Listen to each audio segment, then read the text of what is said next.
কলকাতায় খুন এমপি আনোয়ারুল আজিমের মৃতদেহ উদ্ধার করতে চেষ্টা চলছে বলে জানিয়েছেন স্বরাষ্ট্রমন্ত্রী আসাদুজ্জামান খান। দুই দেশ এক হলে কারা হত্যা করেছে তা আরও স্পষ্ট করা হবে বলেও জানান তিনি। সচিবালয়ে সাংবাদিকদের প্রশ্নের জবাবে স্বরাষ্ট্রমন্ত্রী এ তথ্য দেন। এই হত্যাকাণ্ডের সঙ্গে ভারতের কেউ জড়িত আছে কিনা তা এখনই বলা যাচ্ছে না বলেও জানান তিনি।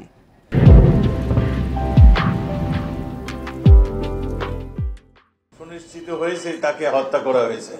যারা হত্যা করেছেন মানে তাদের মুখের থেকে আমরা এগুলি শুনেছি, কিন্তু ডেড বডিটা আমরা এখনো উদ্ধার করতে পারিনি। ঘটনা ঘটেছে ভারতে। আমাদের এখানকার মানে মানুষ এখানে জড়িত আছে। ভারতের কেউ জড়িত থাকলে তাদের গোয়েন্দা আমাদেরকে জানাবে, তারাও সিরিয়াসলি কাজ করবে।